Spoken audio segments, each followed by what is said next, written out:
Hi, everybody, and welcome back to another interview over here at Behind That Suit. And today, joining me, we have Mr. Oscar Biggs. What's up, everybody? Very exciting. So we're going to talk a little bit about him, his journey, how he got into music, and because you checked the title over here, how the man ended up collaborating with Mr. A.G. of D.I.T.C. himself. That's crazy. That got my attention instantly when I saw that was coming, and I was like, I got to talk to the man. It just has to happen. So, I can tell y'all straight up, coming into this, a lot of y'all watching this channel will love what this man does on wax, okay? I've heard the record that he has there.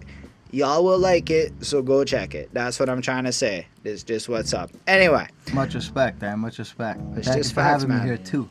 It's my pleasure, man. I heard the project, and let me just give y'all an example. I wrote down some bars, so we're going to just start off to let them know, give them a little interest. You're like hip-hop's blowjob. Quit deep-throating the mic. I fucking love that shit. I thought it was hilarious. It's just well constructed, that kind of things. Whack MCs I crush like orange sodas. Another fucking banger of a bar. And it's just that kind of witty, one-liner, punchy shit coming through, but also repping the city, Montreal, with shit like, and this is one of my favorite bars on the entire album. All this is just from one track called Raw Lyricism, of which the music video is out. You should check that. Link is going to be in description. All the links is in descriptions. I'm from Montreal and never gave a fuck about Habs. I heard that. First of all, I related. I don't really give a fuck about Habs, and I had to know. That's funny. That's blessed. That's blessed. Is that true though? Yeah, I can't skate on ice, so I was never a fan of fucking hockey like that. Like, it's all right, I'm not the biggest hater of hockey or nothing. Sometimes I do watch games. I'm not a fan of. I'm a basketball dude, or So yeah.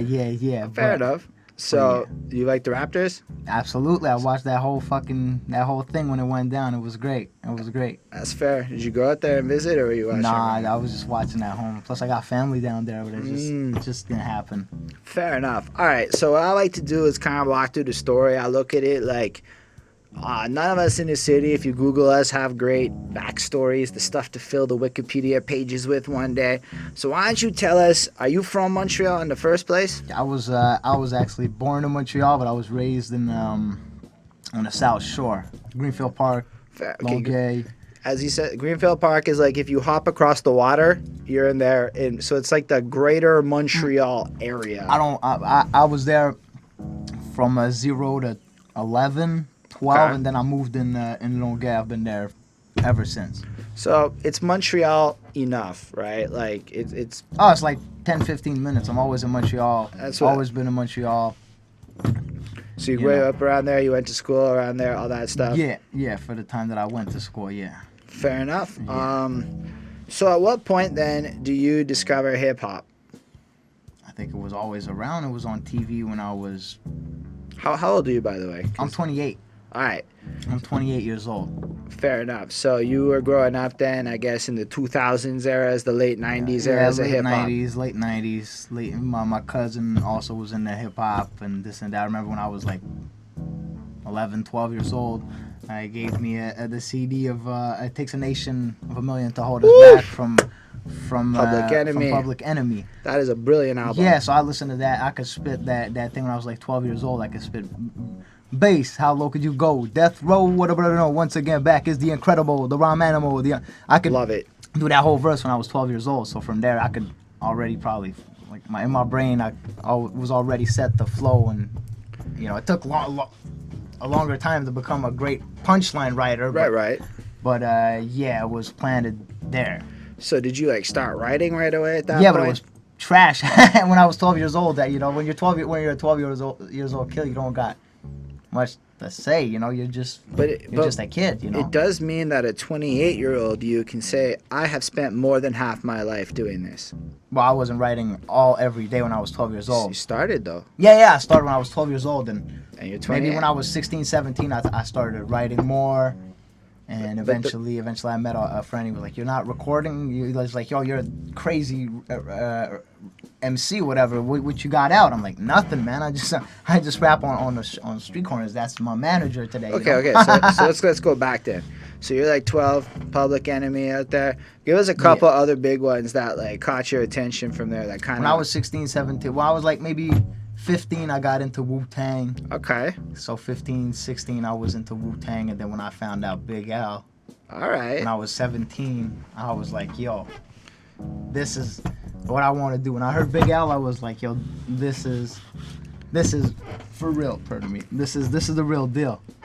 That's fair. I'm a huge fan of digging in the crates. Like, yeah, that's my shit. Big L, you know, Lord Finesse, those are my guys, you know, and AG, you know. So that's my stuff right there. So you're basically all into that style of hip hop. Did you like get it? Were you just like, how did you get it? Like you see, we were talking before, and you said you buy CDs. Yeah. So I back love then, CDs. were you on tapes, CDs? How were you I was actually? always on CDs. I was always a CD guy. I buy CDs. Yeah. So where did you get them? Did you go to Music World, HMV, and all that? Or HMV and now Sunrise Records. I still buy CDs. So the man actually puts his money into this. Yeah, I love supports that the shit. artist. I say, you go, you know, I'll buy CDs, so I'm hoping, you know, with my good karma, motherfuckers gonna buy my CDs too or some shit. Of which, links in below. Be sure to check it out. The Just man go look, it's easy, OscarBiggs.com. he's coming with fucking vinyls. Yeah, I'm gonna have my record. I got the test press right here. I could pull that shit out right here. Yeah, let's do it. Let's show it. That's crazy though. Yeah. It's gonna be on lava wax. This is a test press. The test press here is on it's turquoise. I don't know why the fuck they put that color for real, man. They could have sent any other color, but it's all right, you know. That's crazy It plays though. really good and all, so it's all good. I'm gonna have the records within any day from now. If you like what this man does and you want to support that real hip hop, absolutely cop that shit because it's like that's what you're supposed to do and all that. That's crazy though. So you started getting into it then more seriously, but you're on street corners rapping at this point? Yeah, chilling everywhere I go, chilling with people wherever I go. So you would be Singing battling rhymes. folks, or would it Not just be even, more just like more a singing cipher? rhymes. People don't really, you know, if somebody say some fucked up shit to my face, I might just fucking, nobody really say fucked up shit to my Fair face. enough. It really don't happen, and I suggest, like, it don't happen, and it's, like, don't fucking come and say shit to my face. I probably won't be. That's why I don't battle. I don't do the, what's it called, fucking, Battle raps. And yeah, all that. the DMS, you know? Right. Ace is real good. That's my dude, Ace. You know, he do the DMS. He's up there. OTR. That's my partner, and he good at sitting there and letting people tell him shit, and he don't snap like that, you know. But we always ready to bring the ruckus if somebody fucking say their dude fucked up shit, you know, whatever. But that's really like wise of you, man. Like there's a level of self-awareness that has to go into recognizing I don't have the fortitude to handle this, because that is what that game is. Plus, also, I think, you know, it was dope over beat breaks, but now there's no beat breaks, so people are just yelling at each other. You know, there's no beat breaks, and also they stretch the punches, so they don't necessarily have to fit in a bar. Like they could have a fucking long ass bar or something. I'm more into like coming through with a song. Like I like doing songs, picking beats, and having something. Right. You know, I'm not trying to have a battle like No, that. man, It's less my appreciate- thing. It's just less my thing. I love watching No, that shit. It's entertaining and all. But that's what I'm saying. It's cool to have that self-awareness. Like personally, I don't have the fortitude for it either. I don't know that I could really handle it. Like The only reason I'd battle would be if somebody like mad fucking dope would try to battle me. Yeah, That's the only reason I'd go out. I'd do enough. it because it would be like a good enough I thing for mean- my thing. But or else I'm not gonna battle just to battle any random dude that's going nowhere, and you gonna have forgotten of in 3 years when my shit's popping and I'm going up, you know. So I'm not gonna do that. That's a It fair would just be a enough bad business move at this point, I feel. I recognize what you're saying, but I appreciate the fact that you take the time. And I guess you'll watch for this when you talk to rappers, right? Guys who are like, yo, that's a bad business move. That's actually bad for my career. These are dudes who are thinking long term with this shit. And I'm not trying to throw shots at nobody out there, but I've had now a lot of conversations with a lot of people, and not many folk are that serious about the long-term investment that goes into this and how to actually build up some kind of a structure. So I assume back when you're like 17, you weren't necessarily thinking so. Absolutely not. I was fucked up. And it's only really until fuck, how old was I in 20s? Like 4 or 5 years ago, man. That I took that 4 So years early ago. 20s. I took that shit. Yeah. It's been like 4 years, so mid 20s, really. Right. I took that shit serious when I was like 24. So basically, between 17 24, it's a little, mischievous period of life, let's say. I'm just wilding out. However you want to put it. I'm just wilding out and up to no good, and eventually certain circumstances, I got a legal thing that happened, and it's just I don't know. Rap seems like a nice alternative because people telling me I'm dope, I'm nice, this and that, and But that's I'm just a fan of music generally. So when I got the opportunity to get together and actually start recording and starting to buy beats and put it together, what I had in my vision to actually make it happen, well, I used the resources, and then I got myself a nice box of tools, and I filled it with tools, and now I got a box of tools, so that now when I'm trying to make music and this, and I got a box full of tools, man. I got all those producers, I got my manager, my engineer, I got my partner Crazy Ace, I got my man King Misery. I'm reaching out. You gotta reach out. It's like Fat Joe. I just sent him. I sent Fat Joe the link of the song with AG because it's his old time friend from Digging in the Crates. I'm like, yo, I wasn't even expecting him to listen to the song. I'm just like throwing that out there. I say, yo, whatever. I did a song with your old time friend. If you got 2 minutes to peep that out, much respect, whatever. So he come back at me, and he say, dope song, keep doing your thing, King, this and that, what's up? I'm like, oh, I'm an independent artist trying to get my music out there.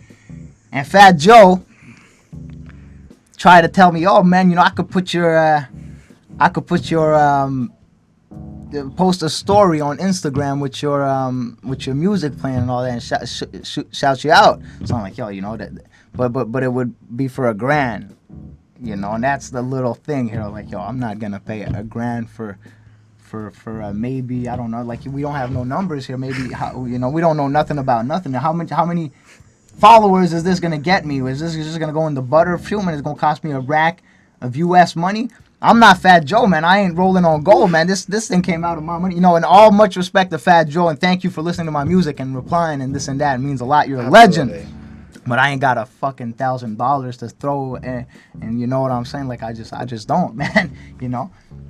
That's why I gotta cop the record, help the man have the money. So yeah, I'm going regardless. Like, I'm getting streamed. I'm getting money and this and that. I'm gonna sell. I want to go on tour and do shows. I'm just trying to help you push. But it's like, yo, I don't have money to throw I'm not like a big rapper doing stunts like that. But it's also like, let's be real. There's very few people who should be throwing $1,000 at one story. That doesn't sound like a great return on investment. I can't remember what the deal was exactly, but it was something to that effect. I was like, whatever. Yeah. It wasn't appealing to me. So you're like 23 back then. You start to get serious. Some shit happens. But what's crazy is you basically have the same story then as like a lot of cats in hip hop that go down as legends. Some shit happens, and then you realize hip hop's a viable alternative to other stuff that could. Because I've always been nice with the words, but I've been slick, and also I think over the years, a certain persona got developed around me, and so now I'm like, yo.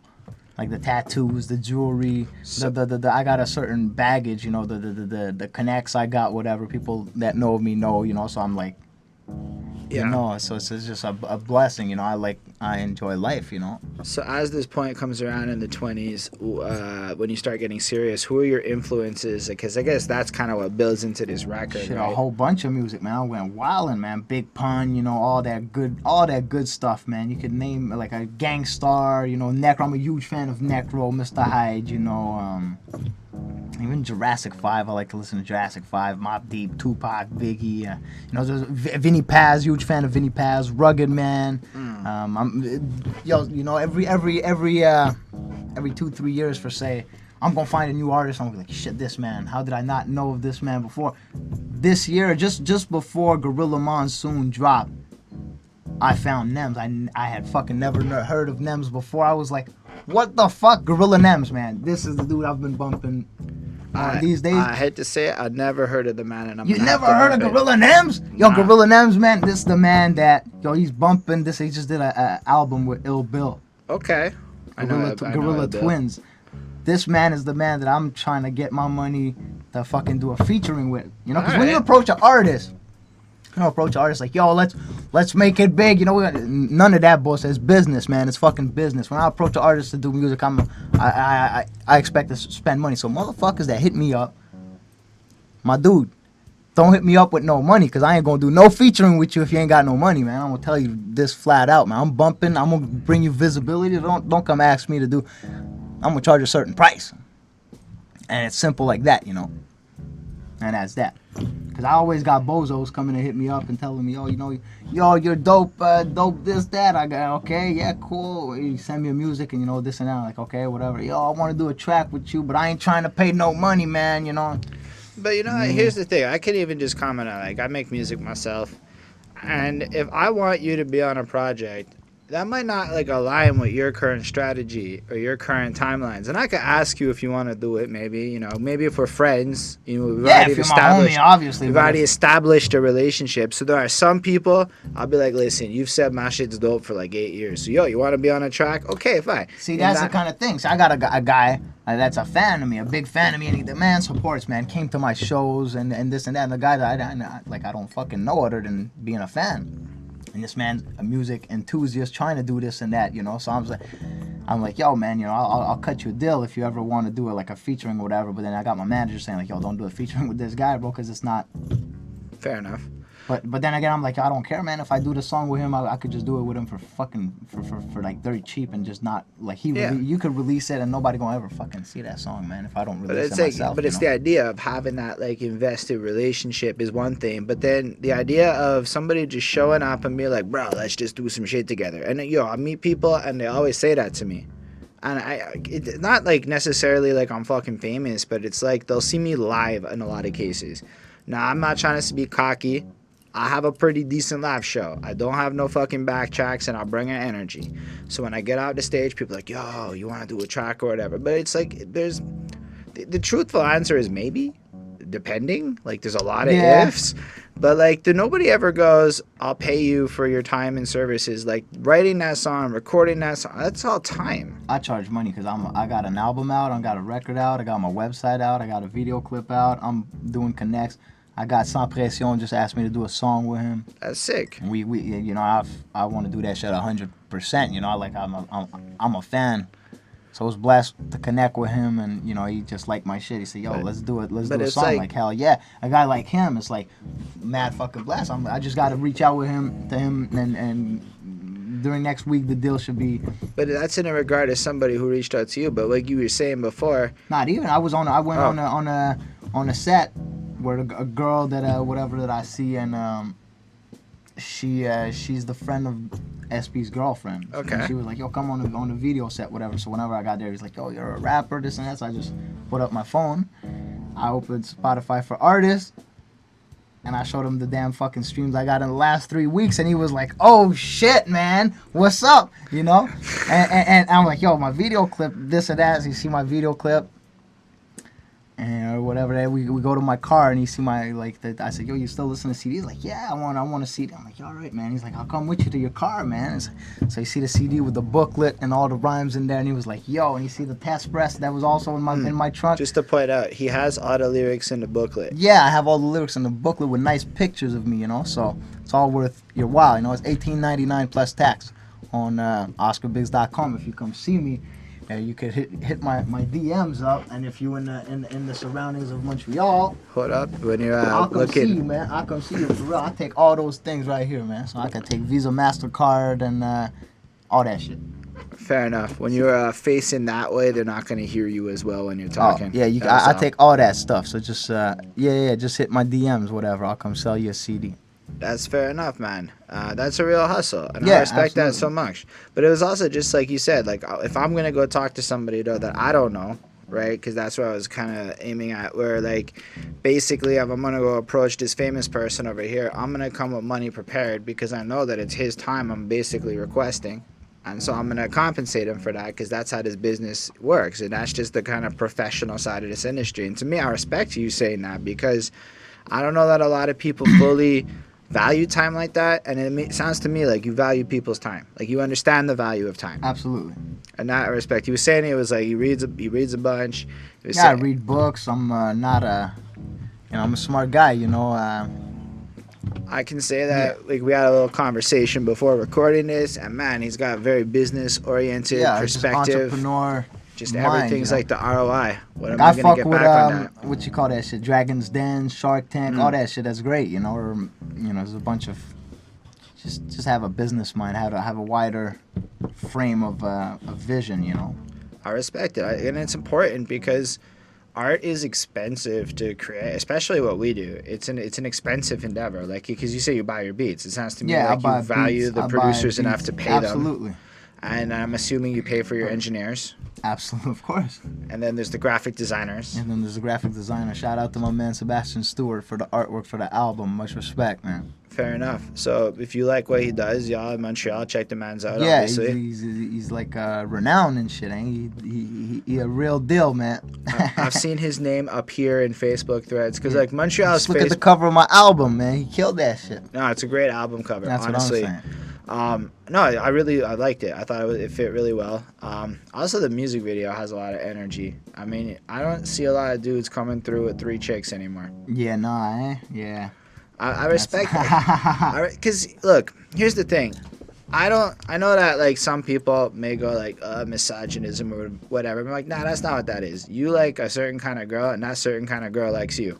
Yeah. And those girls wanted to be there. And I was all sorts of consensual, like, that's a lifestyle type shit. Yeah, something like that, yeah. You don't see a whole lot of people in 2020 bringing it back, like, you know what? I'm unapologetically wanting to, like, shove my cock down your throat. Yeah, that's exactly me. That's exactly me. I know that. There's a couple tracks. There's Pull Your Skirt Up and Rough Sex, which honestly I like them. I'm not a big fan of sex tracks in general because dudes is it's boring. More for the girls. It's more for the girls. No, but like if you think about like guys, they'll say shit like, "Yo, I get nasty, the pussy wet, she ride me."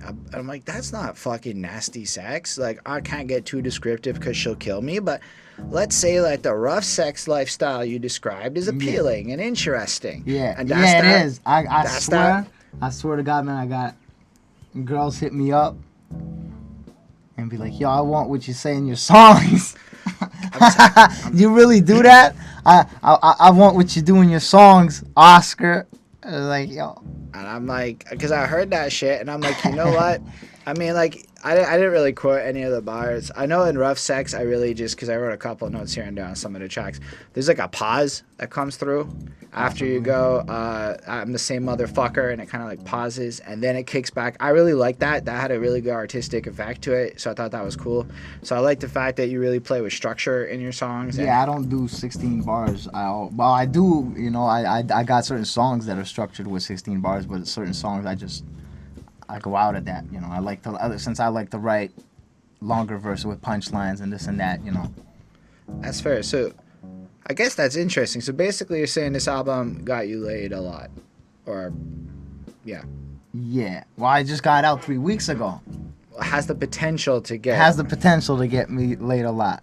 That's fantastic. I just like it because I mean it's right on character, like with everything. Let's be for real, man. My album wasn't even out yet, and I was getting laid a lot. Okay. I'm not doubting that.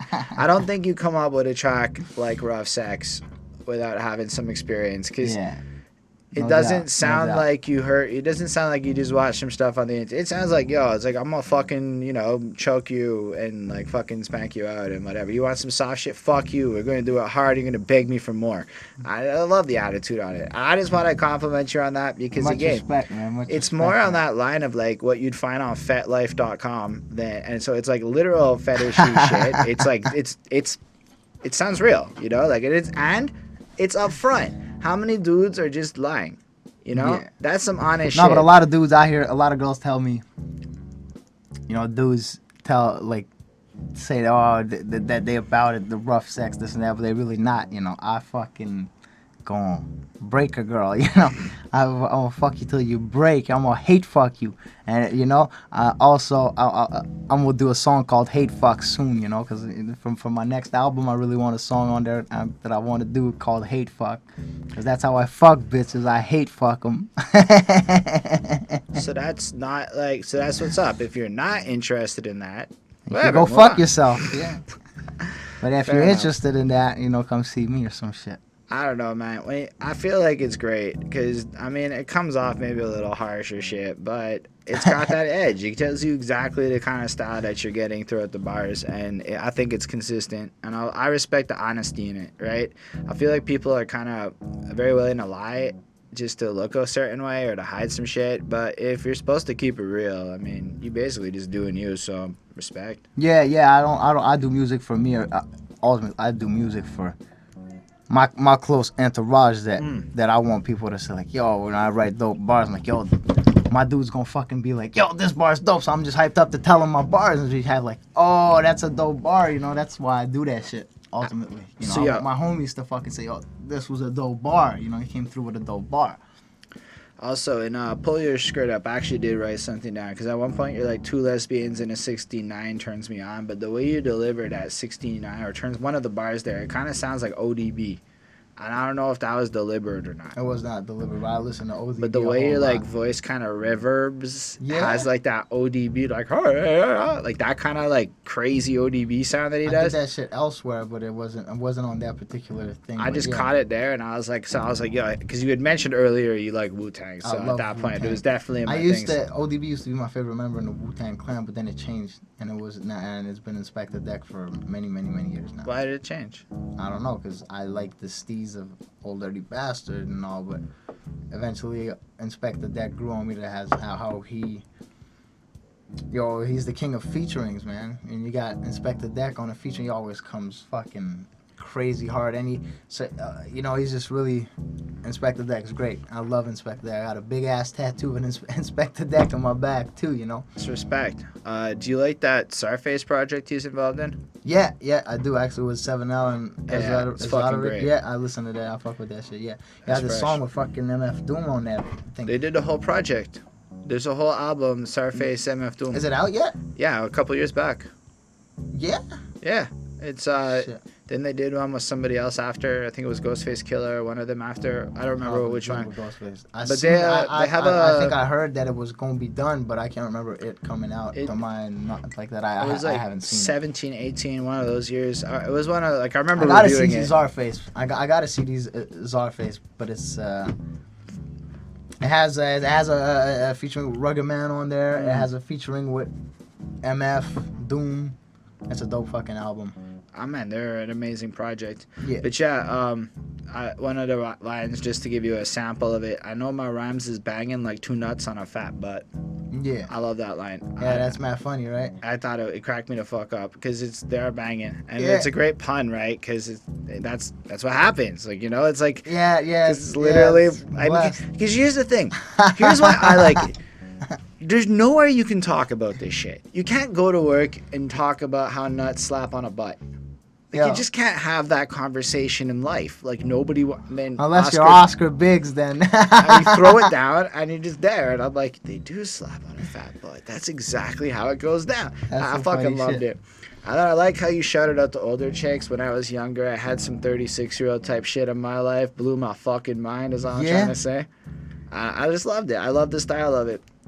There's a lot of great shit on this project, honestly. There's some great wrestling bars if you are into that. Like, one of them that caught me, I ain't the type to be falling off. I ain't Owen Hart. And I'm like, that's a harsh bar. Yeah, it is, if you think about that bar, because Owen Hart, if you guys didn't know, he fell.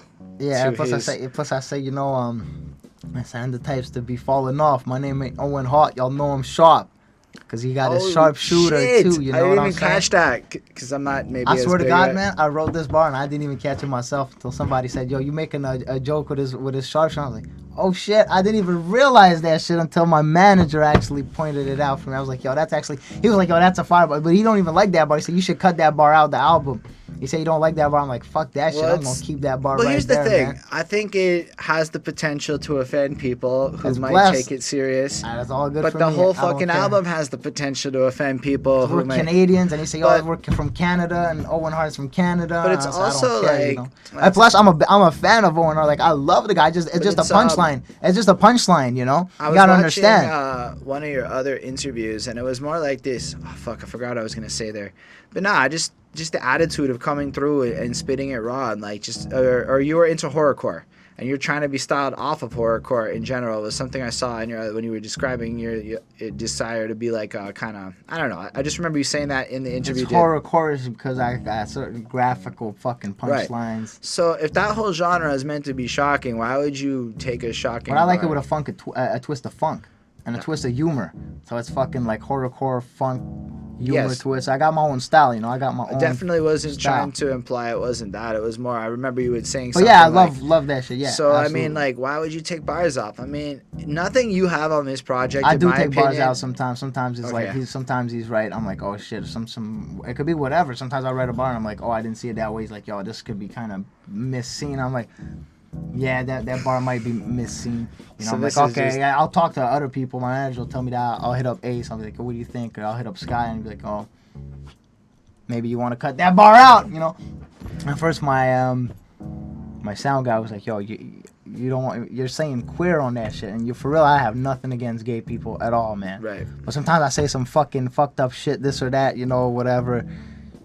Well, it's whatever, man. But fucking, he's like, yo, you're saying that. So I'm like, yo, I don't fucking care, man. I'm just like, I don't. I say a quote of another track. Like, oh, that's a lot worse than that other thing. You sure you want to keep that on? I'm like, yeah, I don't care, man.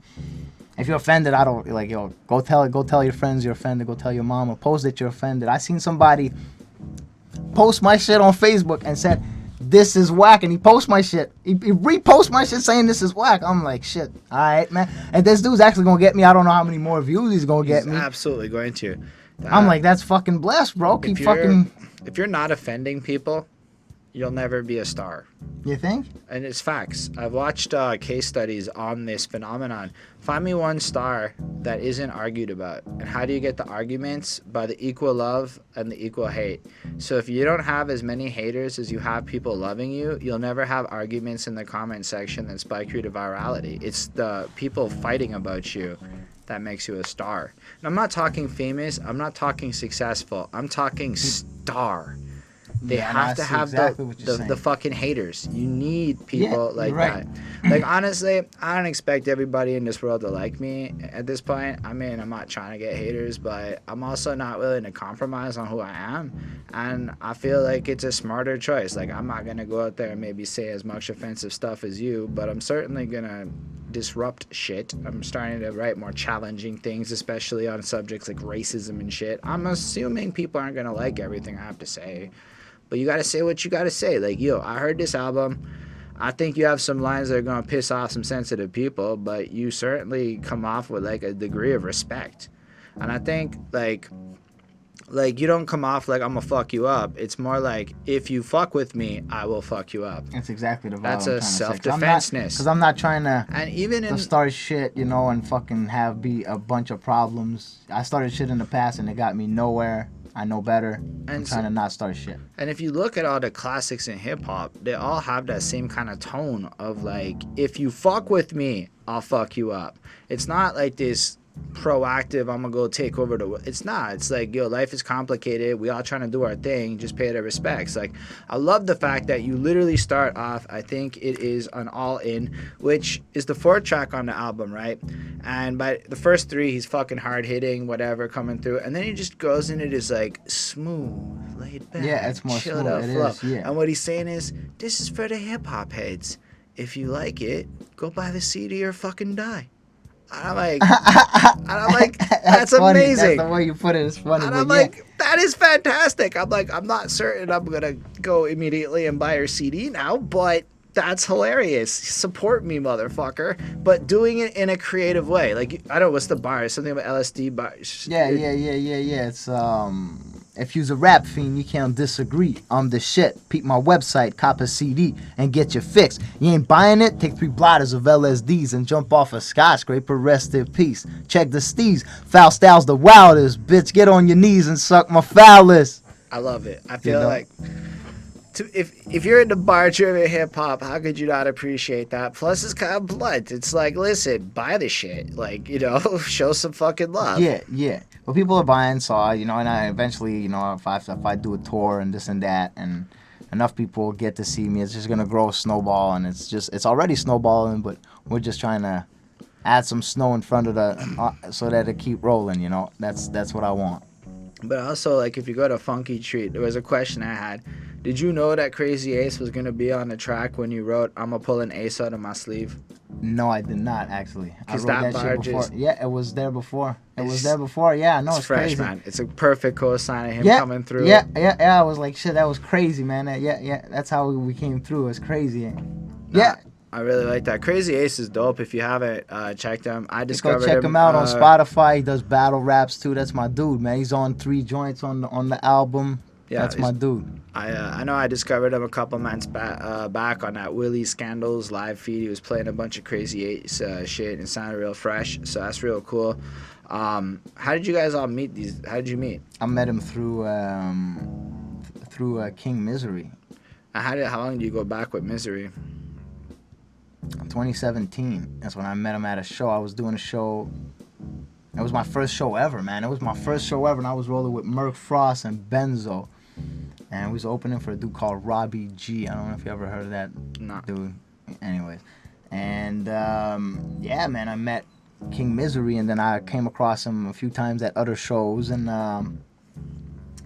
eventually my shit wasn't working out with the 2 guys I was rapping for well, they wasn't really doing much shows anymore, just so that, and they live far, and for whatever, it's all love and respect of Merc Frost and Benzo, you know, y'all dope too, and yeah, it just happened that we kind of had distance each other, and one day I wanted a tickets for fucking the Onyx show, Okay. just to go, and I knew King was doing the show, so I hit him up and I was like, yo, I'm gonna cop 2 tickets, and I went and I drove to get the tickets. I went to meet him up at his place or whatever. I was like, yo, you trying to chill? So he's like, yeah. So he just hopped in my car and we ended up going to my place, and I was with my dude Steve, and ended up doing the fucking show with him for fucking Onyx. Was like, yo, he just heard I was in the early stages of doing my album. Right. And I had that shit in my car, so he heard that shit on driving to my place. So when we were driving from his place to my place, he heard that shit. He was like, "Yo, what the fuck? Let's do this and that." And so we linked up. We did the song "The Deal," and boom, we performed that shit on the show 2 weeks after. So The Deal, you can find this crazy video. I was really impressed. So I watched it for the first time this morning, but it's this live performance. So it blends the live and the studio track in this video, and it cuts between this like apartment live performance. Yeah, it's the rehearsal joint and then the joint. then the actual fucking live venue going off, and I had to say, just the way it was put together and like the way it came through, the way it cuts into your live, like it like cuts to the live when your verse starts, I believe. Yeah, it's not bad. And it's fucking hype, and I was like, that's a really impressive video. That like caught me off guard. That for was like how interesting. early shit. Much respect to Flix P for that footage too. That's the guy that takes my pictures and all. My bad. And yeah, he do nice music too. Go scope him out, Flix P. He nice artist, So and eventually gonna do a song with him, maybe, you know. So do you go like to? Do you have like you bring a camera guy to all your shit then? Depending on I call a cameraman. I do my stuff. Yeah. That's very respectful. I've noticed, again, this is just me noticing that like a lot of dudes will go and perform and ain't nobody filming them, even though they're We go to a rehearsal joint before we perform, so then we know all what we doing. You know, when we perform, me, King, and Ace, we do like dope fucking. So you guys like shows. practice the sets, you like. Absolutely. Because I notice you guys have a lot of dudes on stage, so it's interesting to know that you choreograph that and like put that effort. And I say that because the show is a show, right? Like you're going on stage. It's not supposed to just be some random shit where you grab a mic and it's not a cipher. No, it's a fucking not show. A cipher, it's a show. And then like when you have that level of that many people involved, it's good to it's cool to think that you guys like put that level of effort into actually practice. Like I practice, and it's good to think that everybody's supposed to be practicing. Yeah, me and Ace got a certain me and Ace done shows just him and me together, and we rehearsed a lot, just him and me just hanging out and going to rehearsal joints and just chilling, whatever. We talk on a daily basis, so me and Ace is hot. Like we could fucking rock a set like. We gonna fucking crush the set, I know he got me, I got him. We could just rock a set. Add King to that with his fucking singing the hooks, this and that, and he could fucking deliver the bars. I think we just the ultimate fucking thing. If we could just get together and really pull it through, we gonna get some fucking dope music out. But something I thought was interesting we were talking about off camera, just on that idea, is Oscar was saying how he knows all the words to his dudes to Ace's like shit, so that if Yeah, on of stage or course. whatever, he can like finish the bars or Yeah, hold same, the verse down same and with, kind with of. Ace, because a lot of people these days be rapping over their lyrics, like yeah, over their rhymes. You can't be doing like well, you could, but I mean I don't do that. Me and Ace don't It's do not that. as- So then me and Ace give more of a show where we're like, Yo, you can't do that if you're live streaming. Honestly, if you do that while you're live streaming, it has a delay and it sounds like shit. So you actually now have to learn your verses, rappers. Or you're gonna sound real bad in the live stream era. No shit, I know man. my rhymes. I ain't even sweating that. I Nah, never you I ain't good. never even fuck with that shit. Y'all want to kick a verse, man? Fuck that shit. All right, you want to kick a verse? Yeah, for sure, man. Do it. All right, bust it. You ready? I'm ready. Check it out. Yeah, what the fuck? All Yo, right. it's what's unfortunately happening? the pop filter is pretty bad. If you like, Bad, it's kind of man. got a balance. All right, bust it. Hey, yo, your whole steez is chump. And yo, you look like a dyke. Plus, you got the type of face only your mother can like. You's a disgrace to your family. Go take a hike before I crack you in the head with a baseball bat that got spikes. Yo, I kick ass so much. I'm famous for breaking coccyx. I grip mics and rock shit from Montreal to the tropics. If I ain't rhyming, I'm trying to find a dime to get my cock licked. I get down with hot chicks of all type, even the gothics. All I'm trying to do is make music and get by and fuck pretty bitches with big butts and thick ties. You can catch me on the producer's corner looking for beats. I'm so obsessed with hip hop, I write raps in my sleep. I got a witty pen game and lyrics that's deep, so get the fuck out of my kitchen if you can't handle the heat. Son, I'm ill for real. Who can fuck with me? Nobody. Go play in traffic while I get my dick sucked by your mommy. Yeah. I like that. That's what I was saying. There you Look, go. who's prepared like that? Okay, this is I more a could go little. on and on. I could try more, man. Let me see, man. But Go I don't for remember that whole shit, but let me try like that. Nah, man, I love I it. bust Keep- it. Talent, passion, dedication, I'm all that. Plus I mastered that art form of writing down raw raps. Want a feat with me, you'll need more than a small stack. Can't afford it? Fuck off, lick a sweaty ball sack. Motherfuckers, fall back and bow to the king. I'm on top of my game, yo, and hip hop is my thing. I gets raw like Jigsaw. When I'm puzzling rhymes, y'all shit soft, so get lost. You can't be fucking with mines. I'm anti-mainstream, aggressive, and radical, throwing punchlines at the crowd just like a catapult. And I fucking can't remember the rest of the fucking verse because it's a long ass verse that's dope, but No, but it's great. The fact Yeah. that you're coming through, like on the spot, able to just drop it. I could able drop to mad just go- rhymes. I could just spit rhymes from my fucking album. This is actually new stuff from not from my album. I you know? appreciate these. I like that. I like the exclusivity. Yeah, much respect, man. Much respect. That's not man. I enjoy that. I'm certain that like look, for most of the stuff that like maybe I've done from the Montreal side of my channel, I don't know how much of it my like core audience would feel, but I feel like my core audience should really feel like what you do because they like that old shit. They like that bar driven punchliney shit, and I feel it. All right, I gotta know how the fuck did you get a hold of AG? How the fuck did that happen? I just fucking hit him up, man, on Instagram. Like straight up, Just just inboxed him. I was like, Hey. yo, what's up? Whatever. I told him, you know, I'm professional in what I do. So I hit him up. And we made a deal and we made that shit happen. it's amazing. Yeah. I mean, it's a lot simpler than you would think. Really, Yeah, like he's- absolutely. But that's crazy because the verse is cool. You got a dope verse. Yeah, he came through. I liked how he ended it with like the fucking "and my sex is X-rated, It's not rated for X and it's not for kids. Yeah. I yeah. just like ends it. I'm like, that's like Yeah, because the when I most fucking did the shit, hardcore dad joke ever. I had my shit laid on the thing, and I hit him up, this and that. He listened to that shit, and I was like, "Yo, you gonna do it?" Because it's hard fucking core rhymes that I say on there. He's like, "Yeah, I'm gonna do it." So I was like, "All right, you know." And he says your name twice. That must have been fun to hear. Yeah, it was mad fun. Plus, man, you gotta understand, I'm a huge fucking fan of digging into crates, man. And I rap because of Big L. And if you go listen to fucking Yes You May remix with Big L, man, he shout out AG, man. You know, if you go listen to Put It On, he shout out AG, man. Probably shout out AG on MVP. You got tracks.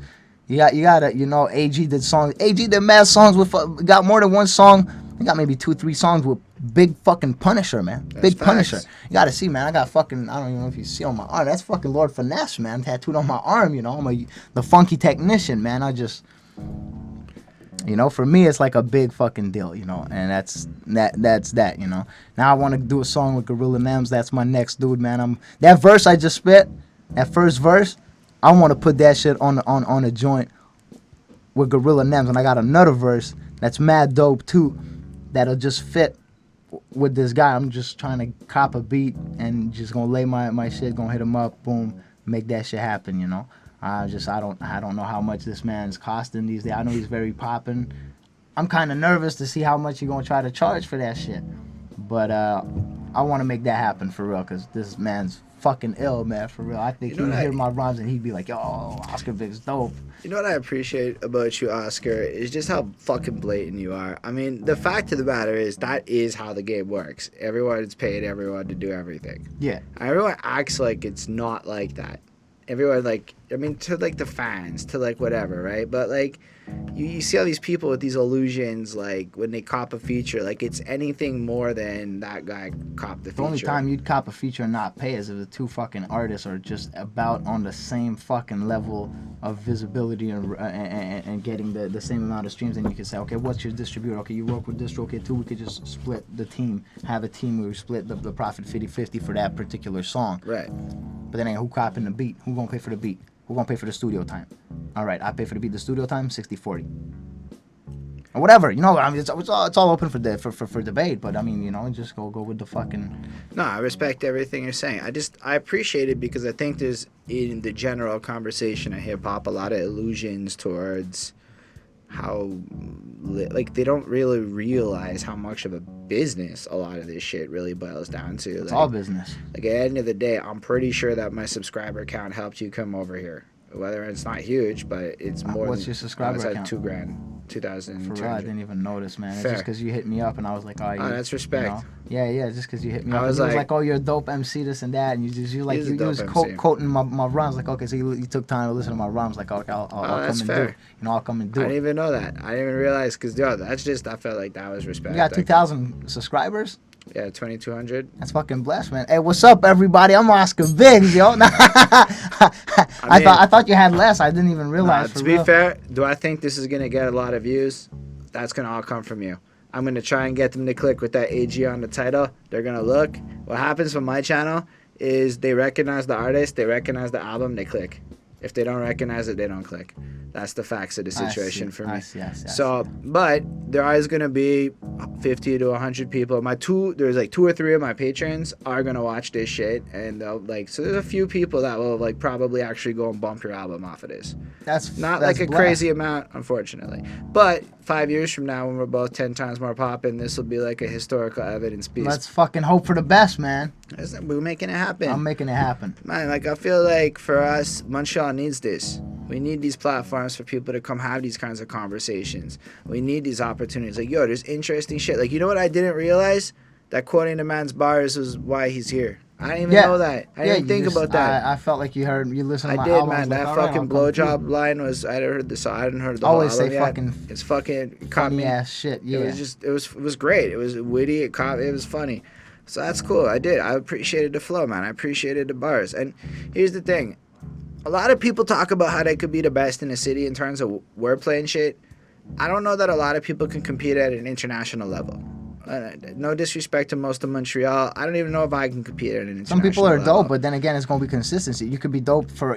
anybody could write a dope verse. Are you going to be able to come through with 10 dope verse, 20 dope verse, 40 dope verse? This album can hold up against any city. Yeah. This is more like of a production quality that like and I'm not just trying to like float you up or anything. I was impressed. I was like, holy shit, that's something that makes Montreal look really fucking good. And he mentions Montreal. They fucking have this little burgundy line, which is a little hood. Yeah, little bergs. So like it's just interesting, like, or how you say I'm from the Mount Real, Quebec. I'm like, yeah. Mount Real, Quebec. Yeah. Because Montreal is just Mount Real in French. That's all it really is. So it's great. I really appreciated a lot of that. And then I heard it and I'm like, yo, this could be like any album on it. We have a show called The Classic Quest where we just basically dig through the crates. And the main criteria is it's got to be a classic. So it's a lot of old shit, a lot of that. That's dope. And I felt like I play it for my girlfriend. She does this with me. And she's like, I'm like, yo, what year is this? She's like, old? You know, like it doesn't sound like 2020. It sounds like it could have been like this golden era boom bap shit. Yeah, you feel like that. I got beats produced by, I got beats produced by machines. I got beats produced by MPCs. I got a nice beat produced by SP1200.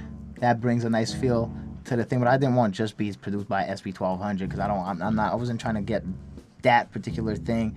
But yeah, I got beats produced by a bunch of producers that are dope, which I try to give them all props. You know, Joseph, Jose Murphy, Chris Groove, I'll be honest, I Joe don't. McNeil, the Slash brothers, Johnny Slash and Jamie G.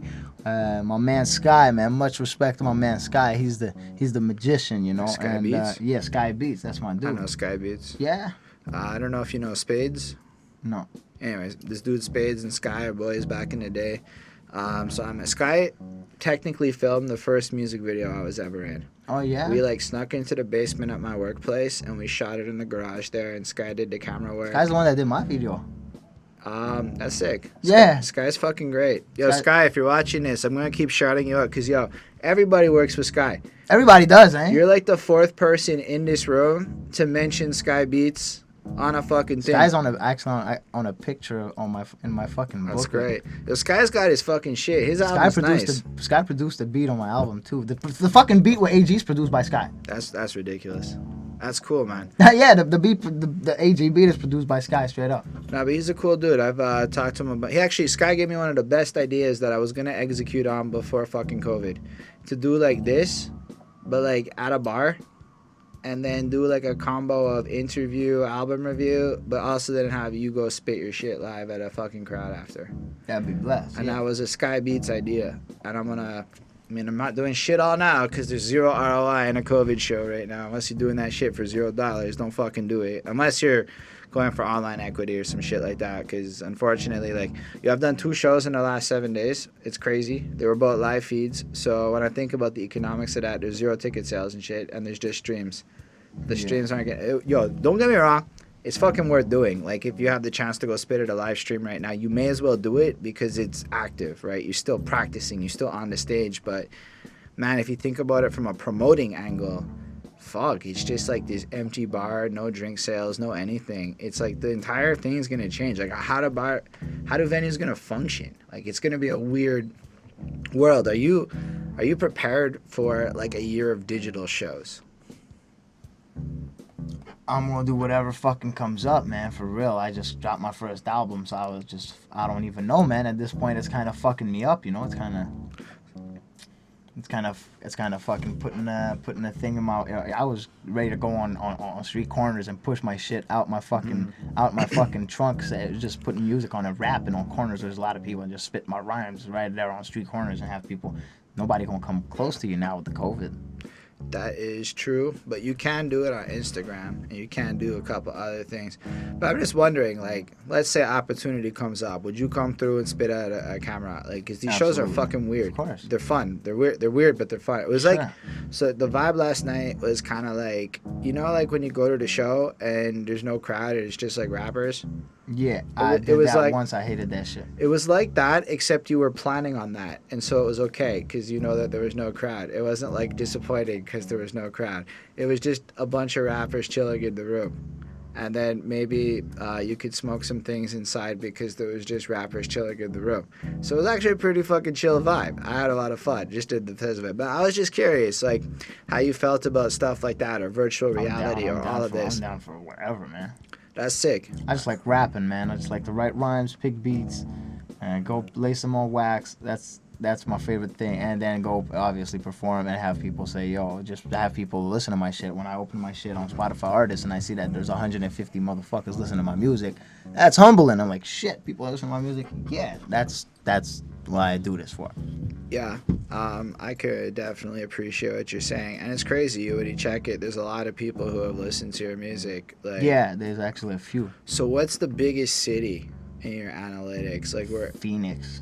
Like Arizona? Yeah. That's interesting. Go figure. People in Phoenix been bumping my shit, man. I mean, that's like some shit that you probably weren't expecting. What did you think it would pop? Fuck, I don't know. I didn't have no expectations like that. That's But good. I popped in fucking Phoenix. I swear, let me see, man. Yeah. Phoenix. Yeah, I popped in Phoenix and Chicago. That's crazy. In Chicago. Yeah, Phoenix and Chicago is where I've been popping a lot. Yeah. But when I check it, just so you guys know, he's at 36,000 fucking monthly listeners on Spotify. I The am, album's man. been out since July 20th.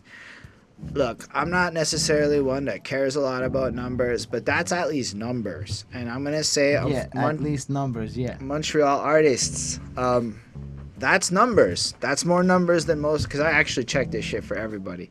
Yeah. I look at everybody's social scores. I look at all the stuff, and I was duly impressed. Like me and my dude was looking like it's easy to get like song listens up. Monthly listeners, even paying for promotion to get to 36K, they had to like it. That means that the promoted people put it there, but those people still fucking liked I just cut a little it. deal with one promoter, and that's it, man. No, but like that's insanity. People love your shit. That's what I'm seeing. Like these numbers don't come off like there's no way to fake that. That's what I'm saying. Like Yeah, no, it's not. It's all real streams, and you know, I think anybody you that look at the little bars, there's more than one bar. It's so, I don't know, yo, for real, I don't even have Spotify. Like I got Spotify for artists. That's it. Like I'm a fucking cavern dude, man, that plays his CDs it's a in shame his cars. And you can't get Spotify anymore. What you mean? In Quebec, you can't sign up for Spotify Premium anymore. There was some fucking law that changed in 2018 where basically if it's a free trial, it can't go into a paid subscription. That's just the rules. Spotify shit is a free trial that goes into a paid subscription. So instead of making it okay in Quebec, they just fucking left it and said fuck Quebec. So it's just not the deal isn't applicable in Quebec, and there's no way to sign up for Spotify Premium without that deal. That's fucked up. But then you could just go like if you're a Toronto account or some shit. I don't know. It's complicated because the billing addresses around the world, man. I'm sure I could find a fucking way around it. I'm certain you could get access. But yes. I don't even care for it that much. I like it. It's good to have. I fucking play my CDs, man. So where there's a little flex you can do, where maybe all of us should do is where we could spin each other's shit overnight, and that would rack up whatever's. Like you can get about I've discovered 180 spins off a fucking album off of playing it overnight. So when I look at song counts that are high, I'm like, whatever. I know that if you just play your shit 24 hours a day, you can make your song count high.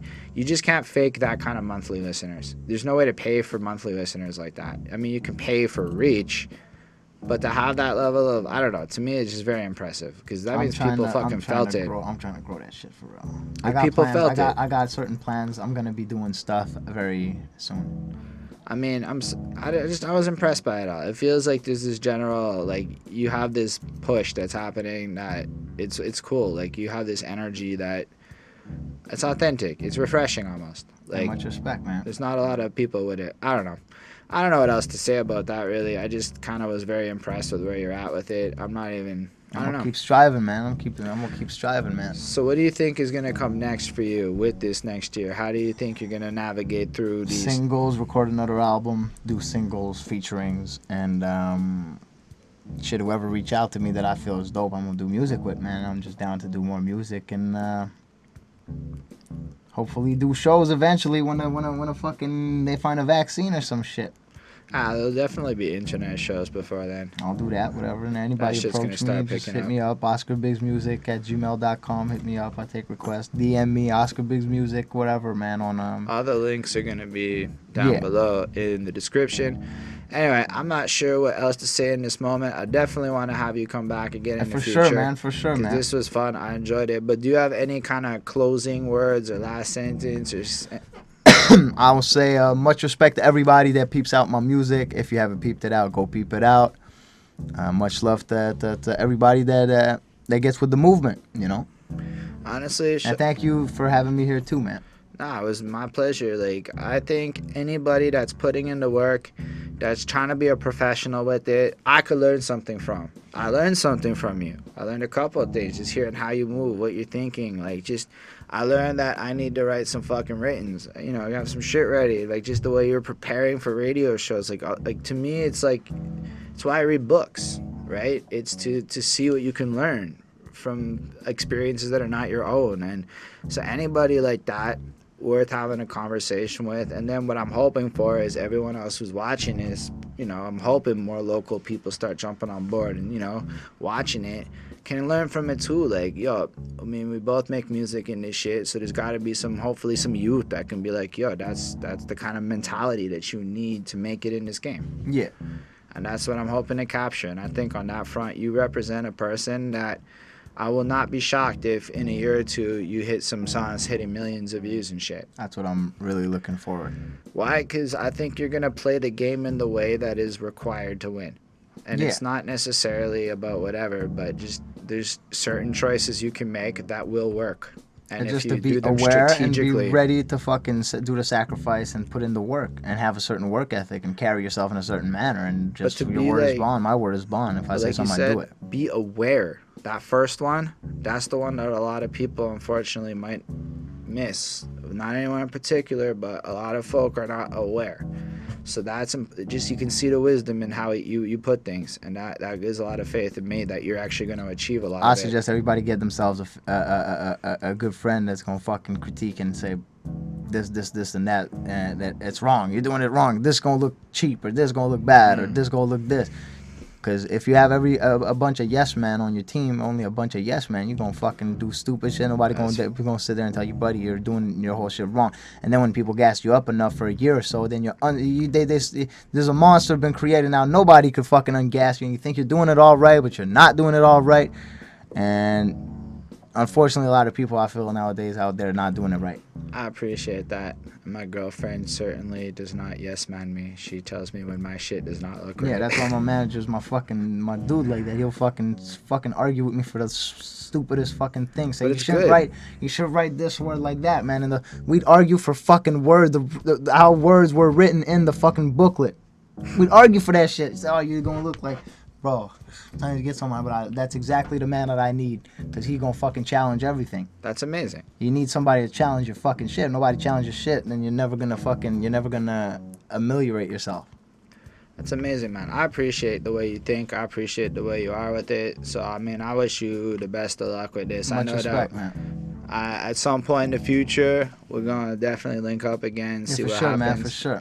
And yeah, so on that note, I guess we can go to the closing up bit. So I'll do my little speech. So thank y'all for watching us, because again, without you folk out there, I guess this whole conversation is pointless, you know. So thank you for being here, for checking out Oscar's music in advance, you know, showing some love like that. If you felt what we do, hit that subscribe button. You're gonna keep seeing people from Montreal coming on through, because we have such a thriving city with a lot of talent in it. And I want to, show y'all the best that we have to offer, So if you felt this shit, let us know in the comments. Hit that like button. Special thanks to the patrons: Ismail Gadamsi, Chris Prado, Jonathan Barnes, DJ Black, Hurricane, Lindo, Williams, and Scribble. They dope. They support what we do. They're awesome people. And if you want to, like it, you can do that too. You can support what we do also. I also make music, like I said. Links in the description. Show us some love. Follow That's me what on I'm saying. Spotify and all Go that shit. like and subscribe, or else go fuck yourself. I'm a little less like that, but I like Oscar's approach. Thank y'all, though. Live long and prosper, everybody.